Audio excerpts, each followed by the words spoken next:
इस प्रस्ताव की अनुमति दी जाती है, मैं सभी दलों के नेताओं से चर्चा कर और नियमों के तहत उचित समय पर चर्चा करने की तिथि से आप सबको अवगत करा दूंगा। कांग्रेस सांसद गौरव गोगोई ने बुधवार को मोदी सरकार के खिलाफ विपक्षी गठबंधन इंडिया की ओर से अविश्वास प्रस्ताव पेश किया, जिसे लोकसभा स्पीकर ने स्वीकार कर लिया। हालांकि बहस की तारीख का अब तक ऐलान नहीं हुआ है। कहा जा रहा है कि इस दाव के जरिए इंडिया गठबंधन के विपक्षी दल पीएम मोदी को मणिपुर हिंसा के मुद्दे पर बयान देने के लिए मजबूर करना चाहती है।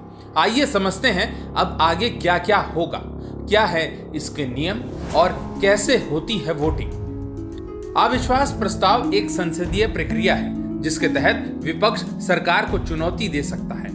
अगर प्रस्ताव पास हो जाता है तो सरकार गिर जाती है। सरकार के खिलाफ खड़े होने वाले दलों को पहले नोटिस दाखिल करने समेत कई चरणों से गुजरना होता है।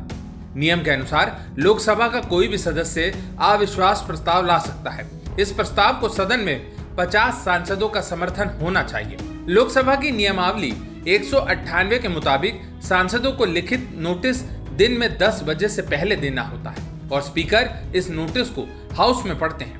नोटिस स्वीकार किए जाने के 10 दिन के भीतर तारीख आवंटित की जाती है। लोकसभा में प्रस्ताव पर चर्चा होती है और सरकार के मुखिया को भी जवाब देना होता है। चर्चा के बाद सरकार को बहुमत साबित करना होता है। अगर सरकार अपना बहुमत साबित नहीं कर पाती है तो पीएम मोदी समेत पूरे मंत्रिमंडल को अपने पद से इस्तीफा देना पड़ेगा। मोदी सरकार के 9 सालों के शासन में ऐसा पहली बार नहीं है कि विपक्षी मोदी सरकार के खिलाफ यह अविश्वास प्रस्ताव लाए हैं। इससे पहले भी विपक्ष 2018 में ऐसा कर चुका है। 20 जुलाई 2018 को मोदी सरकार के खिलाफ लाए गए अविश्वास प्रस्ताव पर 325 सांसदों ने इसके खिलाफ तो 126 सांसदों ने इसके समर्थन में मतदान किया था, जिसके बाद यह अविश्वास प्रस्ताव गिर गया था।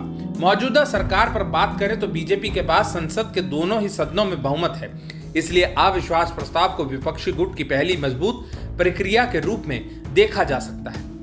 दरअसल विपक्ष पीएम मोदी से मणिपुर पर संसद में बोलने की मांग कर रहा है। लोकसभा में बहुमत का आंकड़ा 272 का है, जबकि एनडीए सरकार के पास 331 सांसद हैं।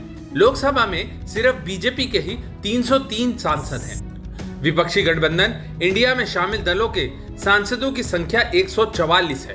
एनडीए और इंडिया गठबंधन के अलावा तेलंगाना में सत्तारूढ़ बीआरएस, आंध्र प्रदेश की वाईएसआरसीपी और उड़ीसा की बीजू जनता दल के पास मिलाकर संख्या 70 है। जगनमोहन रेड्डी की पार्टी वाईएसआर कांग्रेस केंद्र सरकार को समर्थन देने का ऐलान कर चुकी है।